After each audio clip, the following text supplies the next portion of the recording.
So look, if you want to grow your wealth, your income, and increase the amount of time off, then these are the shortcuts that can help.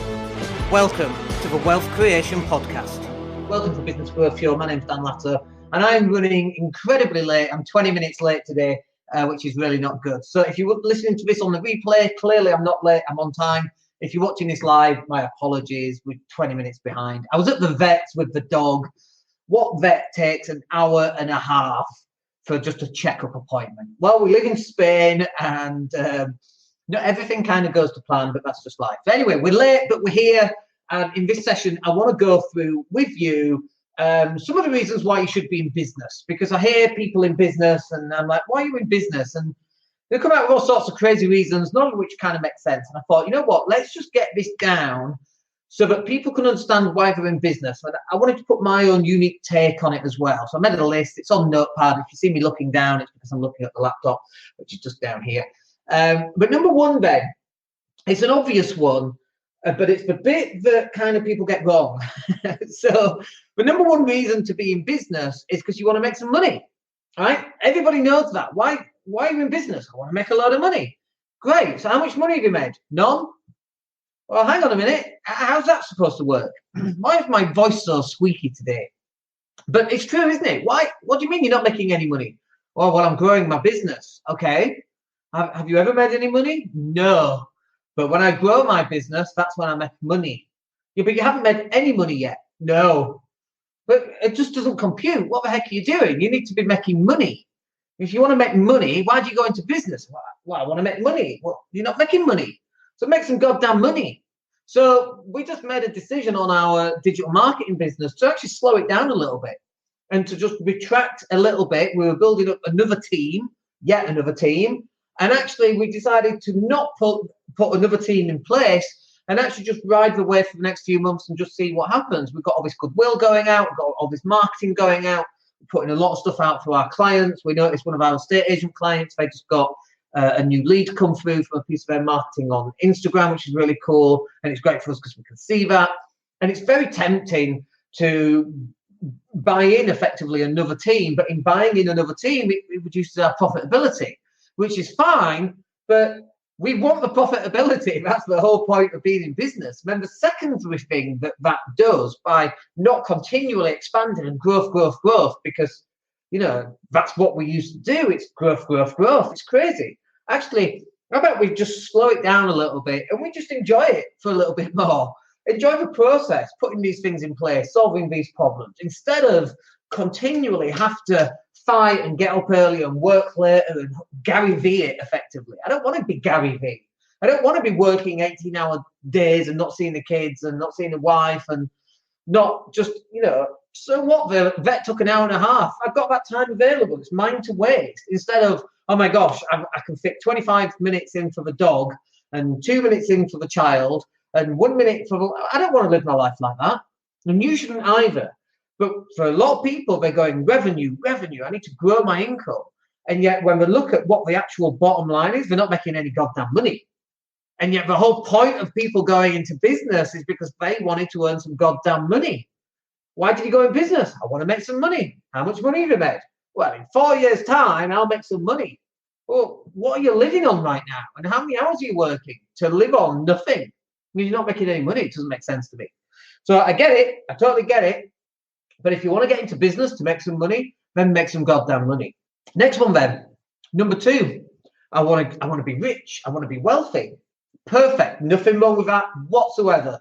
Unless you're a lefty, socialist, you look at North Korea and you think, yeah, that looks pretty good.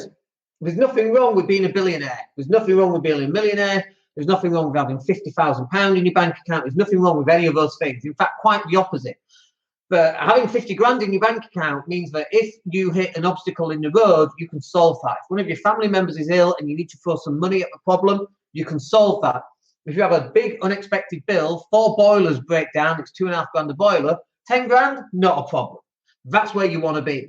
You don't want to be, and I hear it all the time, well, I don't want to be rich, I just want to be comfortable. You will never, ever be comfortable if you're one of those people who says that, because you spend more than you earn most people, you haven't got a budget, all this extra stuff. And I like Grant Cardone's view on this. I kind of disagree with some of it, but what he says is it's not the fact that you're spending too much. It's the problem is that you're not earning enough. And I totally get that, but mine's slightly different. You should be earning more money, but not at the expense of spending so much money every time you earn it, you spend it. You've got to start building up the gap between what you spend and what you earn, because that gap in the middle is what converts to wealth. And wealth is different than income. Making money is different than wealth. Making money is cash flow comes into your account every month, every quarter, every year, every decade. Okay, that's not wealth. And I see it so many times. People get this little bit of information wrong, and they go out and they buy a Tesla Cybertruck because they're doing, 10 grand a month. By the way, I can't tell you how close I am to putting €100 down on the Tesla Cybertruck. I know what it looks like. I know it looks like the biggest piece of junk ever. I know that it looks like some 4-year-old drew the design on a piece of paper. I get all of that. That's why I want one. 30 grand, are you kidding me? Maybe 40. That's crazy. It's not even out for 2 years. Buy it cash. But, let's not even get on to depreciating assets, by the way. But this is the thing that people get wrong. They're going out and buying Audi TTs, nice BMWs, Porsche Cayennes, whatever. And I get that. But they're using cash flow, not wealth. And so they have to go out. Good morning, Richard. Hope you're well. They have to go out and they have to earn this money in order to pay for these things, which is fine.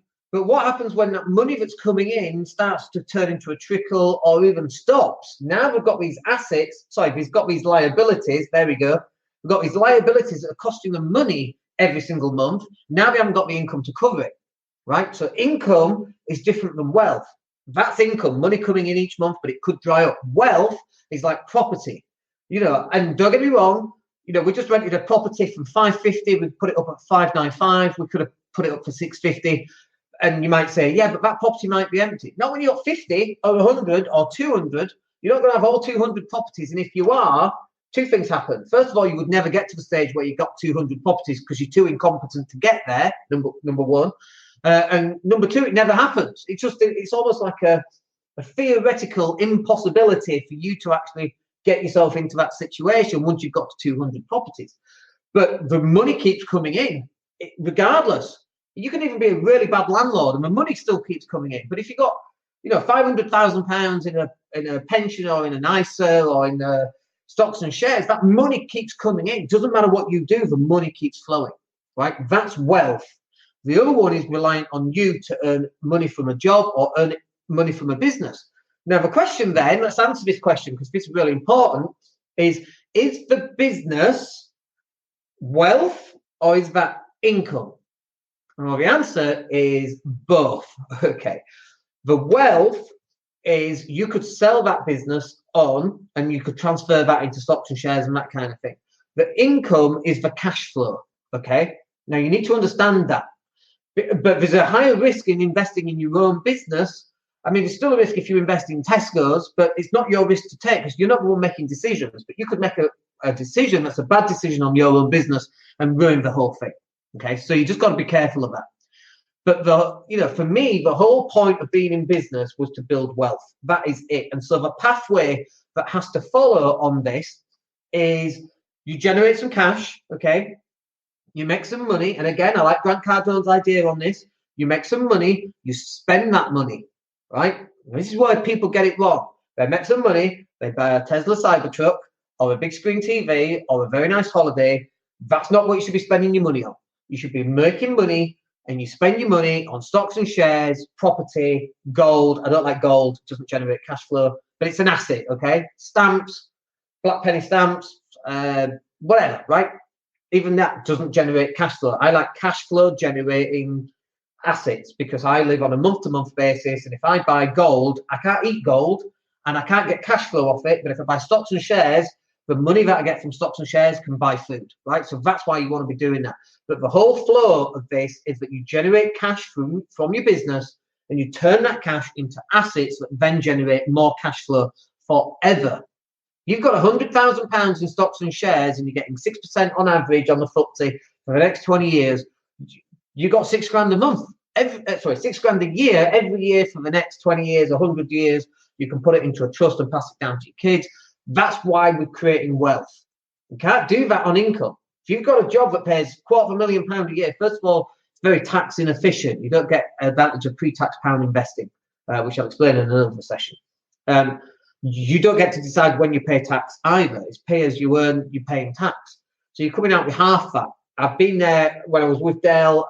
I did £16,000 one month, and 8,000 of that went in tax. I was like, oh my gosh, if I earn 16 grand in this month, it's completely different. First of all, we pay it on a tax return, and then I can invest some of that money into assets or into more computers or whatever, right? Marketing. There's all sorts of things you can do with that. But the flow of money is that you generate cash on your business.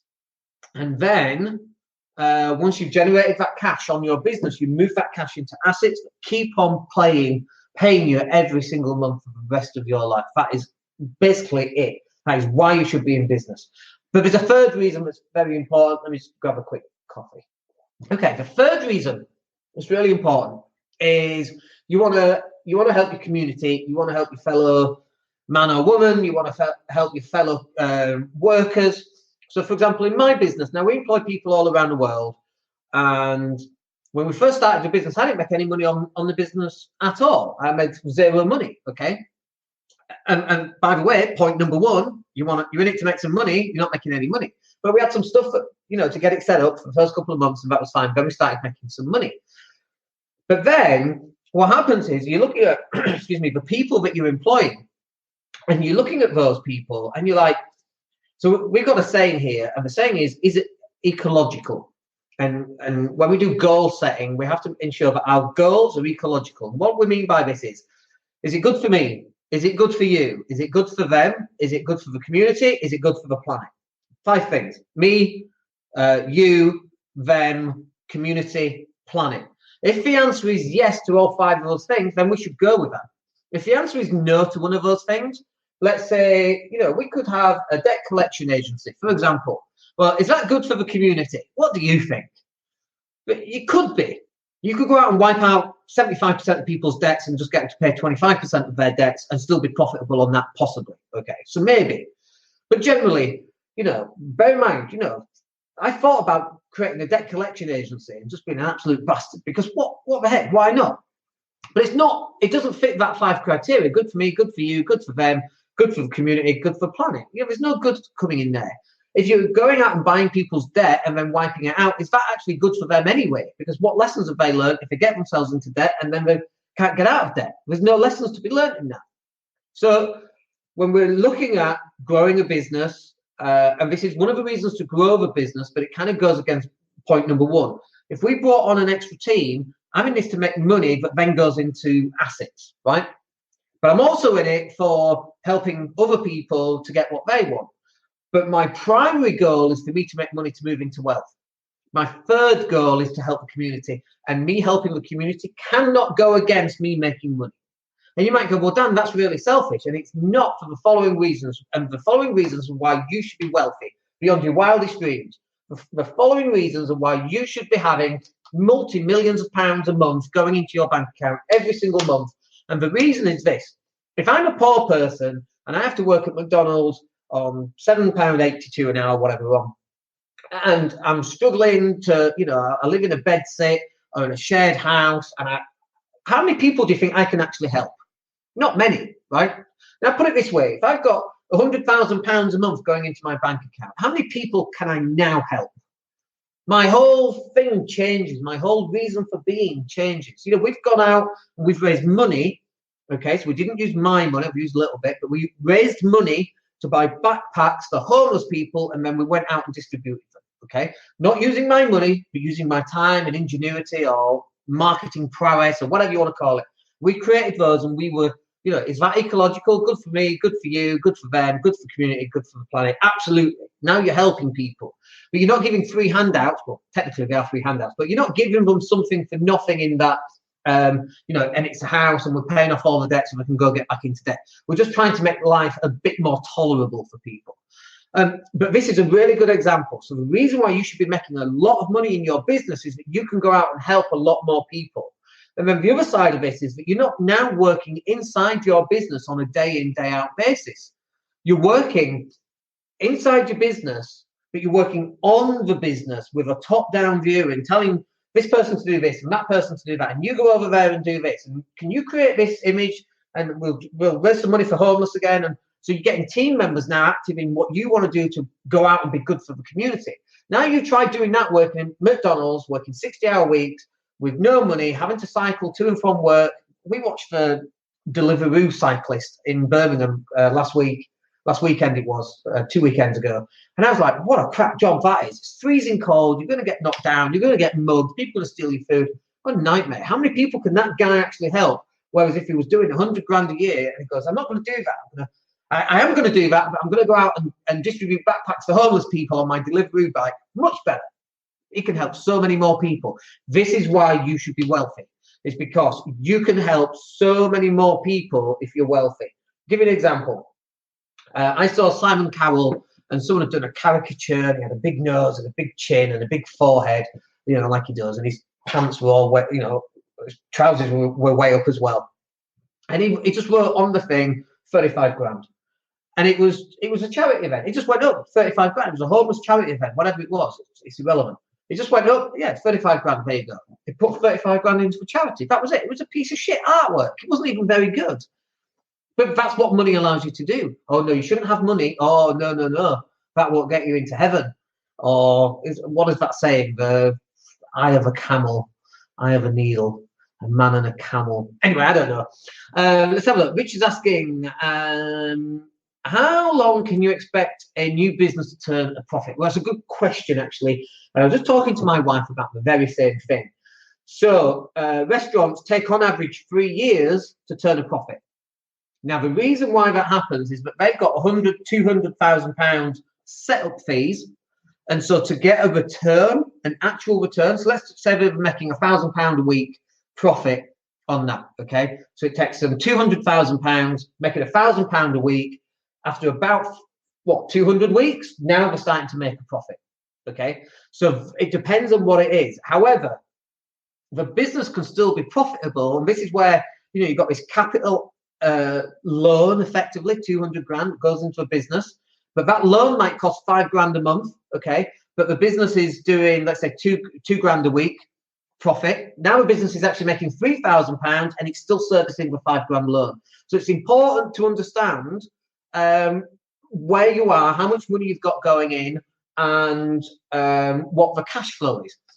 But that's number one, okay? I'll give you another example, another big business, Tesla. We're talking about Tesla Cybertrucks. Richard, could you imagine me turning up at basketball in a Tesla Cybertruck? I saw this thing on the BBC, and we're going, a couple of years ago, Tesla's not making any money. In fact, look, they've got a £60 million loss. Whoa, they're not doing very well. They're going to go under. And I'm like, are you stupid? I know you're the BBC, and you know how I feel about the BBC. I don't like them at all. They need to be disbanded and broken up. But I'm like, are you too stupid to understand that you've got these massive setup fees on creating electric cars, all electric cars? Who else is doing this like Tesla? Nobody. And what, now you're having to go at him because he's not made a profit? And he's got all this R&D and research, and SpaceX didn't make a profit for years. Do you know what I mean? I don't know if it's in profit now, but they're big businesses. Okay, on a small business, I should think that everything you do should be almost profitable. Almost everything. We call this the peanut principle. Okay, it's like you put a small peanut in and you get 2 peanuts out, and you spend a peanut and you keep the peanut in, and then another month you get another 3 peanuts in. And then you got 4 peanuts, and you put all 4 peanuts in, and then the next month you get 6 peanuts, and so you leave 5 peanuts in.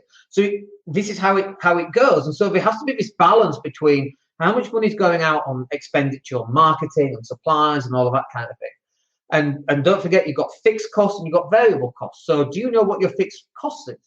In order for me to open the doors on my digital marketing business, on my spreadsheet, I've got a list of fixed costs. I've got a list of how much the staff's going to cost me as a fixed basis, light, heat, electricity, running the stuff, all the subscriptions for all the software that we've got. I know how much money I need to make before we make a profit. And I've also got this on my properties as well. And then you've got variable costs. I don't know, is a boiler going to blow up this week? Is a heater going to fail? Does new carpets need to go in? Whatever. These are variable costs. But you need to know to the penny how much that's going to be. So if it's £100 a week, £100 a month, £1,000 a month, you need to know, is it £8,423 a month? And your product's £834, so now you've got to sell 11 products. I need you to know what those numbers are. When you know what those numbers are, now you're a businessman. All right. And so this is the bit that people are getting wrong. People don't act like a businessman. They act like their business is a hobby. Let me grab a quick drink. It's a very ranty rant today, isn't it? Well, this is really important, though. People are running their business like it's a hobby. Shall I go to the gym today? Oh, I don't know. Should I play basketball today? Oh, shall I go sailing? Oh, no, a bit of Netflix. That's crazy. Why would you wouldn't? Like I said to people, you wouldn't run a business like that, and yet that's exactly how people are running a business.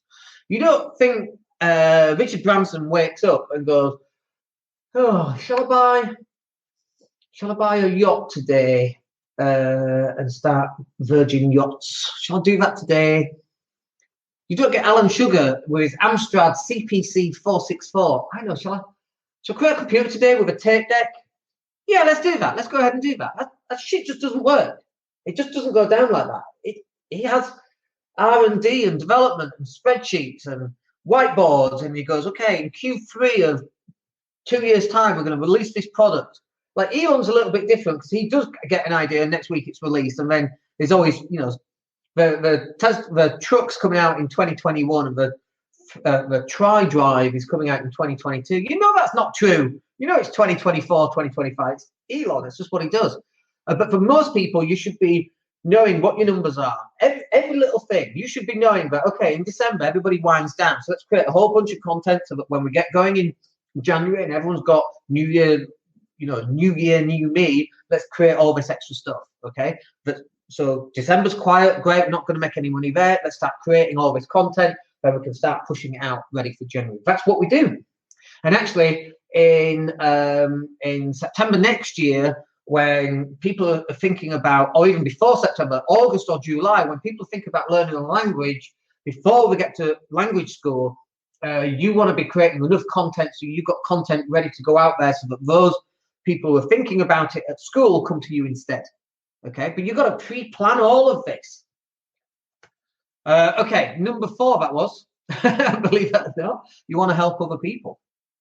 But you can't help other people until you help yourself. Backed up. Is it right for you to earn 10 grand a month? Absolutely. How many more people can you help?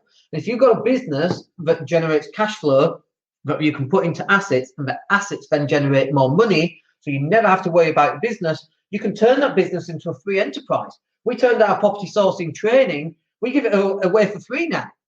Last week, I think we had 135 people sign up for that training last week.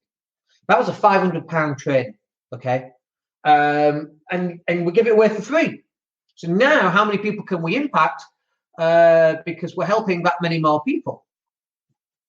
Okay, Rich's got another question. We'll grab a quick drink. So the question is, any tips on holding your nerve when things are still small? So yes, obviously yes, it's me. Okay, a couple of things. Number 1, you need to have some goals lined up. So we do goal setting: 15 years, 10 years, 5 years, 3 years, 18 months, 12 months, 6 months, 3 months, and 1 month. Anything less than a month is a task, not a goal. Okay, that's the first bit. So you've got to get your goal setting.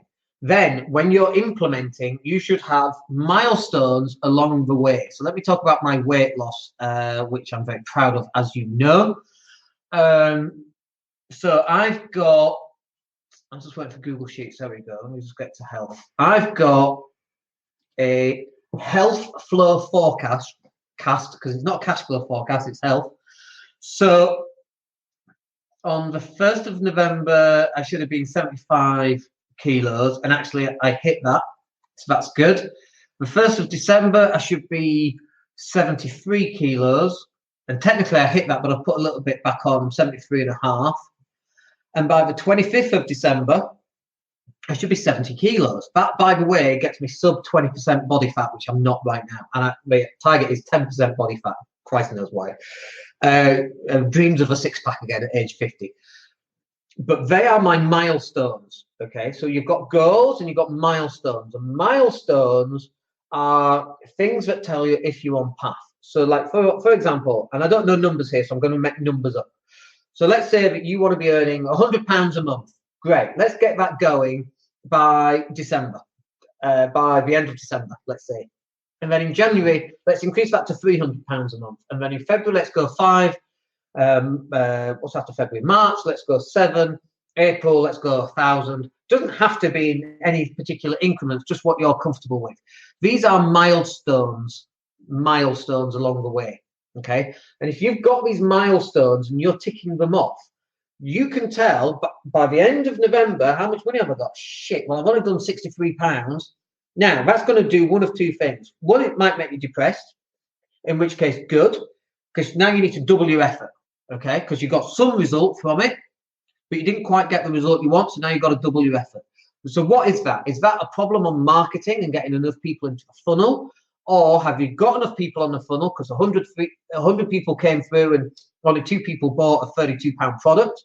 So you're 2% sales. So actually, is it a conversion problem? If you can get that to 10%, and it's a £32 product, and now 10 people buy it at that's £320. Now, that's a milestone along the way that allows you to get in context an idea of what's actually going on. Does that make sense? You have to have an idea in context. So I put little notes next to my health. So here we go, this one here. Big weekend in Birmingham and ate loads of shit over the weekend. Went to Southampton for 5 days to loads of crap food. I had a client out, basically bad all week. Started on 1 meal a day. Weight seems to be dropping off the waistline. Started with a physical trainer. So when I look back, I can actually put those results into context as to what worked and when and why it didn't. And so you should document this somewhere. For me, it's all on my spreadsheet. And I've got cash flow forecasts for what the business is supposed to do, what the property is supposed to do, where to spend money, where that's supposed to go. Is that paying down mortgages? Is it buying properties? Is it buying other types of assets? Because I'm a little bit property heavy, well, very property heavy. It makes me uncomfortable. So how do we move all that around? What are the things there? And so this is really about planning. This is business growth. It's about planning. Your business growth will come from your ability or inability to plan or not. And so if you're small, and this is one of the things, by the way, if you're small and you haven't sold anything yet, or you've not sold a huge amount, you're still questioning whether you can actually sell this thing, right? So one of the very first things you should be doing is asking yourself, can I sell this stuff? And if the answer is yes, then brilliant. Then that will help your confidence. And then you just need to do more of it. But now you need to analyze what is it that enabled you to sell that stuff. If the answer is no, and you're not selling anything, you need to find the combination lock to getting sales. And that could be more traffic. And then when you're getting traffic, then you can analyze what's selling. It's either selling or it's not. And if it's not, well, you've got a conversion problem. Okay? There's only 4 parts to a business: attraction, conversion, delivery, and accountability. That's it. Attraction, conversion, deliverability, and accountability. So you've got to start putting all of these things in place, which is just saying easy on the mince pies, and which is really interesting because I can't eat mince pies because I think it's mincemeat, and I know it's not mincemeat. They should just call them jam pies. I don't know. They should just call them something else than mince pies. Anyway, it doesn't matter what I eat as long as I eat once a day. How about that? So let me just go back to banners. This one here. Okay. Now the final bit here, because we're going way over. But anyway, final bit here. Number 4 on reasons to be in business. Now it's broken into 6 subsections. Okay. This is about you fulfilling your needs. So according to Tony Robbins, and I pretty much agree with him on this, you've got 6 human needs, and they are significance. Does your business give you significance? Hell yes. Here I am going live. This will get uploaded to podcast, goes on to iTunes, goes on to Spotify. We've then got thousands of downloads, then goes on to YouTube. We've had 1.2 million, is it views or minutes watched? 1.2 million minutes watched and nearly 500,000 views. That's phenomenal. So do I get significance? Yeah. Growth. Does running a business like this allow me to grow? Yeah, massively so. And then let's talk about growth for a second. So I'm having to now learn new stuff that I didn't learn before, and then we can share that onto our clients, which then leads me on to the next one, which is contribution. Do I get to contribute to other people? Well, we posted something in the mastermind group, and Joe Fox came in and said about the difference that the marketing's made in her business. Well, that's awesome. It makes me feel all warm and gooey inside, because we know that these are having an effect on people's lives. So that's contribution. It ties into number 3, wanting to help your fellow people. Contribution, right? The next one is love. Do I get love from doing this? Kind of, actually. I definitely get love, but that could be confused with significance as well. Definitely 2 different types of things. I don't get love, but I get people who are very grateful, and they actually write in and they go, great podcast, awesome video, that's changed my life. I literally get those, which is really cool. And that's not love, but it's kind of on those pathways. Next one is variety. Do I get variety? Hell yeah. I don't know what's going to come out of my mouth. You've got whatever comes out of my mouth is as big a surprise as it is to me is to you. I have no idea. And literally before I went live, I wasn't even sure what I was going to talk about. Okay, so I definitely get variety. And then finally, do I get certainty? Well, I definitely get certainty. Going live 3 times a week, love that. Don't know who's going to come on, so I get variety. I can look at the cash flow forecast and I get a certain level of certainty there. I can look at the cash flow because we're on a subscription model. So I know the money comes in every month, so I get certainty from that. And I can build a business around that. Whereas if I had money and it just came in bits here and there, and I didn't, it might be 0 this month and 10 grand next month. Well, I can't build a business on that because I don't know what's going to come in the following month. It might be 0 for the next 3 months and then 30 grand for the following 3 months. Can't build a business on that. So the business has to give you some level of certainty as well. But this is about you fulfilling some of your personal needs. So let me run through them again. Significance, growth, love, contribution, variety, and certainty. These are basically the only 4 things, all of it. You want to make money, you want to build wealth, you want to help your fellow people, and then those 6 personal needs. They're really the only reasons why you should be in business. And if that's still a bit confusing for you, just drop me a message and let me know. Other than that, we are done because we've gone way over. We will speak to you on Wednesday in the Property Cash Flow Show. If you've got any questions there, come and speak to me. If you're listening to this on the podcast, you want to come and join in, come to danielatto.co.uk/mastermind. We go live 3 times a week, Monday, Wednesday, and Friday. And we'll speak to you on the next one. My name's Dan Latto. Have yourselves a wicked day, and we'll speak to you soon. Take care, guys. Hey, it's Dan here. Thank you for listening. Really appreciate each and every one of you. Please click like or subscribe to the entire podcast.